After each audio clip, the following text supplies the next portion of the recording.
65 ঘন্টায় 70টি ধর্ষণ হয়েছে। আপনার কাছে শুরু করতে চাই, এই ভয়ঙ্কর চিত্র বাংলাদেশের এই জন্য কি আমরা দেশকে 2024 জুলাই আগস্টে রক্ত দিয়ে নতুন করে স্বাধীনতা, কথিত স্বাধীনতার কথা যে আমরা বলছি, সে কারণে কি এটি ঘটিয়েছে জনগণের রক্ত দিয়ে? আপনার সরকারে আছেন, এই এত বড় অভিযোগকে আপনি কিভাবে দেখেন? না, ধর্ষণ তো বাংলাদেশের সোসাইটিতে ছিল, এখনো হচ্ছে, এবং আমরা চাই না বাংলাদেশে একটা ধর্ষণও হোক। কোনো মেয়ে, কোনো নারী যেন কোনো ধরনের নির্যাতনের শিকার না হয়। আমরা সেই ধরনের একটা সোসাইটি চাই। সেই সোসাইটির জন্যই আমাদের কাজ করা, এবং সেই জন্য আপনি দেখেন আমরা সমস্ত আমাদের চেষ্টাটা আছে আইন শৃঙ্খলা বাহিনীকে সর্বোচ্চ ব্যবহার করে যাতে বাংলাদেশের আইন শৃঙ্খলা পরিস্থিতিটা পুরোপুরি ইমপ্রুভ করা যায়, সেটার জন্য আমরা চেষ্টা করছি। মানুষ আর এরকম আগের মতো, আগের সরকারের আচরণ, আগের রাজনৈতিক সরকার গুলো বলবো আমি, শুধুমাত্র আওয়ামী লীগ, এর আগেরও রাজনৈতিক সরকার যারা ছিল তারাও এরকম একটা পরিস্থিতিতে একটা দায়সারা ভাব দিয়ে কথা বলতো। একই আচরণ এখন আপনাদের মধ্যেও দেখতে পাচ্ছে মানুষ, একই আচরণ স্বরাষ্ট্র উপদেষ্টার ক্ষেত্রে। এটা আপনি যদি এটা যদি আমাদেরকে এটা বলেন, ডেভিল হান্টের আউটকামটা কি, ডেভিল হান্ট যেটা করেছেন এর সফলতা কি? আমরা দেখলাম ডেভিল হান্টের মধ্যেই এই গত দুদিন ধরে বাংলাদেশে গত কয়েক বছর যা ঘটে তার সে ভয়াবহতা আমরা দেখতে পাচ্ছি। ডেভিল হান্টের সফলতা কোথায়? কিছু জায়গায় আমাদের ব্যর্থতা হচ্ছে, আমরা তো এটা অস্বীকার করছি না, কিন্তু আমাদের চেষ্টার তো কমতি নেই। শৃঙ্খলতা কিভাবে, মানে আপনারা যেখানে নিজেরাই বলছেন যে শেখ হাসিনার আমলের সেই অস্ত্র নিয়ে আপনারা এখনো পর্যন্ত চালানোর চেষ্টা করছেন, তো মানুষের দোষ কি? আপনারা একই জিনিস চালাচ্ছেন, এটা তো আপনাদের সিদ্ধান্ত। আপনাদের সিদ্ধান্তের কারণে মানুষ ভুগছে। মানুষ এখন দেখা যাচ্ছে প্রকাশ্যে দা নিয়ে, আপনার রামদা নিয়ে চিন্তা করছে রাজধানীতে। এটা মানুষ কেন ভুগবে? না, আমরা তো এগুলো প্রত্যেকটা ঘটনা আমরা ইনভেস্টিগেট করছি, আমরা চেষ্টা করছি। প্রচুর কিশোর গ্যাংয়ের প্রচুর ছেলেদেরকে অ্যারেস্ট করা হয়েছে। আমরা এগুলোর বিষয়ে একদম সর্বোচ্চ আমাদের চেষ্টাটা দিচ্ছি, কিন্তু আপনার পরিস্থিতিটা তো বুঝতে হবে। আমরা 6 মাসে পুলিশের যে কনফিডেন্স যেটা পাওয়ার কথা সেটা পুলিশ পায়নি। আমরা পুলিশের পুরো ঢাকা শহরে 35,000 পুলিশ সদস্য ছিলেন, আমরা তাদের থেকে 30,000কে সরিয়ে দিয়ে নতুন 30,000কে এনেছি। কিন্তু সত্যিকার অর্থে আপনারা যেটা চাচ্ছেন, জনগণ যেই পারফরমেন্সটা আমাদের কাছে চাচ্ছে, সেটা আসলে আমরা সেই জায়গাটায় পৌঁছতে পারিনি। বাট আমাদের চেষ্টাটা কমতি নেই। তার মানে কি আপনারা ব্যর্থ স্বীকার করছেন? আমি ব্যর্থ বলবো না, আমরা দেখেন এটা আপনি ব্যর্থ।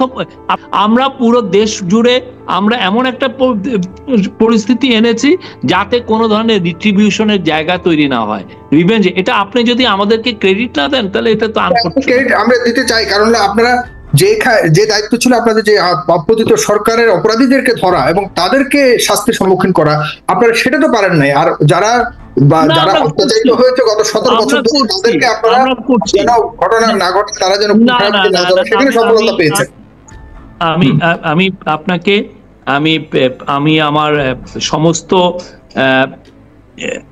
দিয়েই বলছি যে আমরা চেষ্টা করছি, আমাদের সর্বোচ্চ চেষ্টাটা আছে, আর সে বিষয়ে আমরা প্রতিনিয়ত আমরা কাজ করছি। পুলিশকে মোটিভেট করা। আপনি ভিডিওগুলো দেখেছেন, রাজধানীতে যে ঘটনাগুলি ঘটেছে গত দুদিন ধরে? অবশ্যই আমরা দেখেছি। আমরা তো সিটিজেন অফ দিস কান্ট্রি, আমরা দেখবো না কেন? এরকম ঘটনা কি এর আগে কখনো দেখেছেন? এইরকম ঘটনা এমন যে ঘটে নাই তা বলবো না, বাট যেটা আপনারা বলছেন যে আইন শৃঙ্খলা পরিস্থিতি কিছুটা অবনতি হয়েছে, সেটা আমরা দেখছি, এবং সেই জন্য আমরা আজকে প্রচুর মিটিং হয়েছে, গতকালও হয়েছে। আমরা চেষ্টা করছি যাতে আইন শৃঙ্খলা পরিস্থিতি সর্বোচ্চ ভালো করা যায়। মানুষের নিরাপত্তাটা, এটা মানুষের জানমালের নিরাপত্তা দেওয়াটা হচ্ছে গভর্নমেন্টের এটা একটা রেসপন্সিবিলিটি। আমরা সর্বোচ্চ চেষ্টা করছি আমাদের রেসপন্সিবিলিটিটা এটা করার। যেটা হচ্ছে যেটা হচ্ছেও না অনেক ক্ষেত্রে, সেটাকে তিলকে তাল করছে। যেমন একটা বাসের একটা ঘটনা ঘটলো, বাসে 3-4 জন যাত্রী একটা মহিলার আর্তনাদ শুনেছেন, তা দিয়ে কেউ বলে ফেলছেন যে ওইখানে রেপ হয়েছে, কিন্তু পুলিশ কিন্তু বারবার বলছে এখানে রেপ হয়নি, এবং পুলিশ 20 জন বাস যাত্রীর তারা সাক্ষাৎকার নিয়েছেন। তো এই ধরনের এক্সাজারেশনও কিন্তু হচ্ছে, একটা ক্যাম্পেইন চলতেছে এই গভর্নমেন্টের এগেনস্টে, এবং এই ক্যাম্পেইনের পিছনে প্রচুর টাকা ঢালা হচ্ছে, প্রচুর আমরা দেখছি যে তারা অনলাইনে প্রচুর বুস্টিং করার জন্য প্রচুর টাকা ঢালছেন। প্লাস এরকম তো অনেক হাজার হাজার বট বাহিনী তৈরি হয়েছে যারা এই কাজগুলো করছে, বিদেশে বসে করছে। একটা ছোটখাটো ঘটনাকেও অনেক সময় তিলকে তাল করছেন তারা। আপনারা এগুলিকে প্রতিহত করবার জন্য বা এগুলিকে বিরুদ্ধে ব্যবস্থা নেওয়ার জন্য আপনাদের সেরকম পর্যাপ্ত কোনো ভূমিকা আপনারা রাখতে পেরেছেন, ব্যবস্থা নিতে আমরা তো পেরেছেন? আমাদের সর্বোচ্চ চেষ্টাটা আমরা করছি। গত কয়েকদিনের যে মানে আইন শৃঙ্খলার অবস্থা খুবই অবনতি হয়েছে, যেটি আসলে জনগণ একরকম যারা এই সরকারের পক্ষে ছিল 2 দিন আগেও, তারাও এই সরকারের সমালোচনা শুরু করেছে। বিশেষ করে স্বরাষ্ট্র উপদেষ্টা জনাব জাহাঙ্গীর আলমের পদত্যাগ দাবি করেছে এবং তার জানাজা পর্যন্ত করেছে যে তাকে এখানে এই পদে আর দেখতে চায় না। এর পরেও আপনি মনে করেন যে সরকারের আদর্শিক জায়গা থেকে একটা পরিবর্তিত নতুন সরকারের দায়িত্বশীল জায়গা থেকে কি এই চেয়ারকে আঁকড়ে ধরে রাখাটাই প্রধান লক্ষ্য হওয়া উচিত, নাকি তার আসলে এখান থেকে পদত্যাগ করে? আমি বলবো যে উনি যথেষ্ট চেষ্টা করছেন, দিন রাত চেষ্টা করছেন। আপনাদের পরিবর্তিত পরিস্থিতি বুঝতে হবে।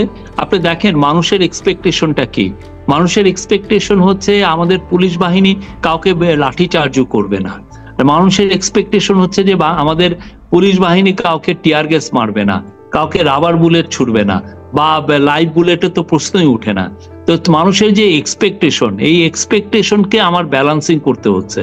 আমি সত্যি করে, আপনি আমাকে চাচ্ছেন কঠোর হতে, আবার আমার এইখানে থেকে যদি কেউ একটা লাঠি চার্জ হয় তখন মানুষ আবার আউটক্রাই হচ্ছে, বলছেন যে না তোমরা আগের এই স্বৈরাচারের মতো বিহেভ করছো। তো আমরা তো এই তারপরে যেটা অ্যাডেড হচ্ছে সেটা হচ্ছে যে আমরা যে পুলিশ বাহিনী পেয়েছি সেটা ডিপ্লিটেড, তাকে আবার আমার মোরাল বুস্টিং করে তাকে আবার ডিউটিতে আনা লাগছে। আমি সেই জায়গায় থেকে আপনি যে চ্যালেঞ্জেস গুলো, সেটা তো মানুষের বোঝা উচিত। আমরা 6টা মাসে যেটা করেছি, হ্যাঁ আমরা দেখেন আইন শৃঙ্খলা পরিস্থিতি স্ট্যাটিস্টিক্যালি দেখেন কিছুটা অবনতি হয়েছে, কিন্তু ম্যাসিভ কি স্পাইক করেছে আমরা তো দেখছি না। বাট আমাদের চেষ্টা আছে। প্রফেসর ইউনূস বারবার বলেছেন যে সর্বোচ্চ চেষ্টা করতে যাতে আইন শৃঙ্খলা পরিস্থিতি অল টাইম বেস্ট হয়। ছোট্ট সময়ে আইজিপি কে চেঞ্জ করেছেন আপনারা, এই ছোট্ট সময়ে ডিএমপি কমিশনারকে চেঞ্জ করেছেন আপনারা, এই ছোট্ট সময়ে আইজিপির উপরে গিয়েও আরেকজন স্বরাষ্ট্র উপদেষ্টার পরেও আরেকজন বিশেষ সহকারী নিয়েছেন যিনি এই বিষয়গুলো দেখভাল করবে। তারা কি মনে করেন তাদের এই অভিজ্ঞতা, আপনারা আইজিপি এনেছেন সেই সর্বোচ্চ চেষ্টা করছেন, এইটুকু বলতে পারি, তারা সর্বোচ্চ চেষ্টা করছেন। তারা কি আসলে ফিট? আপনারা অনেক ঠাকুর ভাই যারা অলরেডি অবসরে চলে গেছে, যাদের বয়স অনেক বেশি হয়ে গেছে, যারা দেখা যাচ্ছে যে অফিস থেকে বের হয়ে একটা যে মানে বিভিন্ন জায়গায় ভিজিট করে পুরো পরিস্থিতিকে পর্যবেক্ষণ করে যে নিজেদের দায়িত্ব পালনের সেই সক্ষমতা অনেকে মনে করে তাদের আছে কিনা এই নিয়ে প্রশ্ন তুলছে অনেকে। তাদের সেরকম মানুষকে আপনারা যে বড় দায়িত্ব দিলেন, এতে কি খুব বেশি ফলপ্রসূ আমরা কোনো কিছু দেখতে পাচ্ছি? আমি বলবো তারা তাদের সর্বোচ্চ চেষ্টা করছেন। আপনারা, আমার মনে হয় যে জনগণেরও বোঝা উচিত আমরা কি ধরনের লিমিটেশন আমরা ফেস করছি, কি ধরনের চ্যালেঞ্জ আমরা দেখছি, সেগুলো আমাদের বোঝা উচিত। এটা একটা গণ অভ্যুত্থান পরিবর্তিত পরিস্থিতি, যেখানে ধরেন 10-15 দিন পুলিশ ফোর্স ডিউটিতেই ছিল না, তারপরে আমরা ওদেরকে ডিউটিতে নিয়ে এসেছি, ক্রমান্বয়ে তাদেরকে মোরাল বুস্টিং করছি, আমরা তাদেরকে ডিউটিতে পাঠাচ্ছি, তারা চেষ্টা করছেন। অনেক ক্ষেত্রে আপনার যে এক্সপেকটেশনটা করছেন, হাই এক্সপেকটেশন, মানুষ ভাবছেন যে এর সময় পুরোপুরি ফুললি পুলিশ অপারেট করবে, কিন্তু অনেক ক্ষেত্রে সেটা তো হয় না। আপনি পুরো পৃথিবীতে দেখেন যে সমস্ত জায়গায় গণ অভ্যুত্থান হয়েছে বা বিপ্লব হয়েছে, সেই সমস্ত জায়গায় কিন্তু পোস্ট বিপ্লব পরিস্থিতি অনেক ক্ষেত্রে ক্যাওটিক, অনেক ক্ষেত্রে ভোলাটাইল এবং অনেক বেশি ভায়োলেন্ট, ডেডলি। আমরা সর্বোচ্চ চেষ্টা করছি যাতে পরিস্থিতি শান্ত হয় এবং মানুষের জানমালের নিরাপত্তা সম্পূর্ণভাবে আমরা যেন রাখতে পারি, ইনশিওর করতে পারি। জি, আমি এই পর্যায়ে কয়েকজন দর্শককে যুক্ত করেছি। দর্শকদের কিছু প্রশ্ন আপনার কাছে হয়তো করবে। যে জনাব EH বকুল বলুন, কোথা থেকে বলছেন আপনার কথা? ছোট ছোট প্রশ্ন। ঠাকুর ভাই, আমি খুলনা থেকে। আমার প্রশ্নটা হচ্ছে ওনার কাছে, উনি প্রথম যেদিন ওনাকে লাইভে আনছিলেন, ওনার ভিতরে অনেক নৈতিকতা, অনেক সুন্দর সুন্দর কথা শুনছিলাম, যাতে মনে হয়েছিল যে উনি আমাদের জন্য অনেক ভাবেন এবং অনেক সুন্দর কথা, আমরা অনেক আশা করছিলাম ওনার কাছ থেকে। বাট এখন যেটা মনে হচ্ছে উনি আওয়ামী লীগের মুখপাত্রের মতো কথা বলছেন। ওনার মনে হচ্ছে যে ঠাকুর ঘরে কেড়ে আমি কলা খাইনি, ওনার কথা এরকম মনে হচ্ছে। আসলে উনি কোনো কিছু দায় স্বীকার করতে চাচ্ছেন না। আসলে আপনি শফিকুল আলম সাহেবের কথা বলছেন? জি জি জি। আচ্ছা আচ্ছা, ঠিক আছে, হ্যাঁ ঠিক আছে। থ্যাংক ইউ আপনার ওনার কোশ্চেনের জন্য, থ্যাংক ইউ। মানে আপনার আচরণ আওয়ামী আচরণ বলছে না, আমরা আওয়ামীর আচরণ কিছুই। আচ্ছা, প্রথম দিন আসছিলেন লাইভে, ওনার অনেক কথা, অনেক শালীনতা, দেশ মনে হচ্ছিল যে উনি আসলে একজন গর্বিত দেশপ্রেমী। কিন্তু এখন যেটা মনে হচ্ছে যে দেশের এই ক্রান্তিকালে উনি কোনো কিছুই ওনার কাছে, মানে উনি দায় নিতে যাচ্ছেন না, সবকিছু এড়িয়ে যাচ্ছেন। আচ্ছা ঠিক আছে, আচ্ছা ধন্যবাদ ধন্যবাদ। যে একই অভিযোগ একই অভিযোগ আবার স্বরাষ্ট্র উপদেষ্টার প্রতি আছে। তিনি বলেছেন আজকে সাংবাদিকদের প্রশ্ন বলেছেন যে আমার অনেকে বলছে যে আপনি পদত্যাগ করবেন কিনা। তিনি পাল্টা বলেছেন প্রতিক্রিয়া যে আমি পদত্যাগ তো অনেক কম কথা, আমার অলরেডি জানাজাও পড়া হয়ে গেছে। এই যে বিষয়টাকে হালকা ভাবে নিয়ে এটাকে খুব বেশি পাত্তা না দেয়া, এই বিষয়টি উঠেছে। না, বকুল সাহেবের ধন্যবাদ, উনি যে প্রশ্নটা করলেন। উনি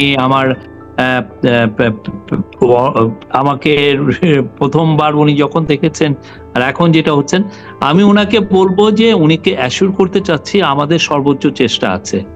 আমাদের এই গণ অভ্যুত্থান পরিস্থিতি খুবই একটা ট্রিকি পরিস্থিতি। আপনারা আই উইশ আপনি আমার পাশে এসে আমাদের সাথে 7টা দিন যদি কাজ করতেন, আমরা দেখাতে পারতাম আমরা কি চ্যালেঞ্জ গুলো ফেস করছি। এখন অবশ্যই উনি চাচ্ছেন যে বাংলাদেশের আইন শৃঙ্খলা পরিস্থিতি খুব ভালো হোক, আমাদেরও একই চেষ্টা। আমরা এই দেশেই আছি, আমরা চাই এই দেশে আরো বেটার আইন শৃঙ্খলা পরিস্থিতি ভালো হলে দেশে নতুন নতুন বিনিয়োগ হবে, দেশের বিজনেস পরিস্থিতি ভালো হবে, মানুষজন আরো বেশি কর্মস্থানে যোগদান করতে পারবে, এবং আমরা চাই যে বাংলাদেশের পরিস্থিতি আরো বেটার হোক। কিন্তু কথা হচ্ছে যে আপনি আওয়ামী লীগের সাথে প্লিজ তুলনা করবেন না। আওয়ামী লীগের যে জিনিসটা সেটা হচ্ছে আওয়ামী লীগ তারা ল অ্যান্ড অর্ডার সিচুয়েশন ঠিক রাখতো আয়নাঘর তৈরি করে, তারা ল অ্যান্ড অর্ডার ঠিক করতো। ওরা 2018 সালে একাই প্রায় 500 জনকে তারা ক্রস ফায়ারে মেরেছে 2018 সালে। আমরা তো এগুলো আমরা যেটা বাংলা হিউম্যান রাইটসে যেটুক করা সম্ভব আমরা সেই যেগুলোই করছি। আমাদের তরফে এই যে 190টার মতো মেজর প্রোটেস্ট হয়েছে, আপনি শুনেছেন আমরা কয়টায় গুলি করেছি বা টিয়ার গ্যাস মেরেছি বা রাবার বুলেট মেরেছি? অথচ আওয়ামী লীগের সময় দেখেন হাজার হাজার লোক ক্রস ফায়ারে মারা গেছে, 3500-এর মতো লোক গুম হয়ে গেছে। তো এই জায়গায় লোকগুলোকে আপনি ঠিক করতে যাবেন, এখানে 4-5 জনকে তারা গুম করে ফেলেছে, যাতে ভয়ের একটা পরিবেশ তৈরি হয়। আমরা তো সেই ধরনের, আমরা কোনো ধরনের কোনো হিউম্যান রাইটস আপনাকে ব্যাহত ভায়োলেট করার পক্ষপাতী না। তার মধ্যে আমরা অবশ্যই হিউম্যান রাইটস এর উপরে কোনো কিছু হতে পারে না, কিন্তু যারা এখন বর্তমানে বিভিন্ন অপরাধীদের দ্বারা সংগঠিত অপরাধের কারণে যেসব মানুষ জীবন শঙ্কায় আছে, তারা কি হিউম্যান কিনা এই একটা প্রশ্ন তো আবার আসতে পারে। কারণ তারাও তো এই যে সারা দেশের মানুষ এখন যে শঙ্কায় আছে, তারা কি তাদেরকে আমরা আমাদের পেট্রোল বাড়িয়েছি, আমরা আমাদের মিলিটারি কাজ করছে, পুলিশ কাজ করছে, র্যাব কাজ করছে, নেভিকে আমরা পর্যন্ত ডিপ্লয় করেছি, আমরা কোস্ট গার্ডকে ডিপ্লয় করেছি। জনগণকে আপনি শেষ কি কথা বলতে চাচ্ছেন? জনগণ রাতে ঘুমাতে পারে না, কারণ হলো আমরা তো আওয়ামী লীগের নেতাও বলেছেন যে আমরা দিনের বেলা হাঁটতে পারবো না, সেখানে আমরা রাতে কাউকে ঘুমাতে দিব না। না, আমরা দেখছি যে এই পুরো বিষয়টা কারো ইন্ধন আছে কিনা, কেউ এখানে কোনো ধরনের সংকট তৈরি করার চেষ্টা করছেন কিনা, ক্যাওটিক সিচুয়েশন আমরা সবগুলোই দেখছি। এবং আমরা আজকে তো দেখেছেন যে আমরা জানিয়েছি, আমাদের স্বরাষ্ট্র অ্যাডভাইজার জানিয়েছেন যে আমরা প্যাট্রোলিং শুরু হচ্ছে, চেকপোস্ট আমরা দিচ্ছি, এবং প্রত্যেকটা বাহিনীকে বলা হয়েছে যে তারা যাতে এই প্যাট্রোলিংটা স্টেপ আপ করে, বাড়িয়ে দেয়, যাতে জনজীবনে স্বস্তি ফিরে আসে, আইন শৃঙ্খলা পরিস্থিতি যাতে বেটার হয়। আমাদের চেষ্টাটা আছে, আমরা আপনাদেরও সহযোগিতা চাই।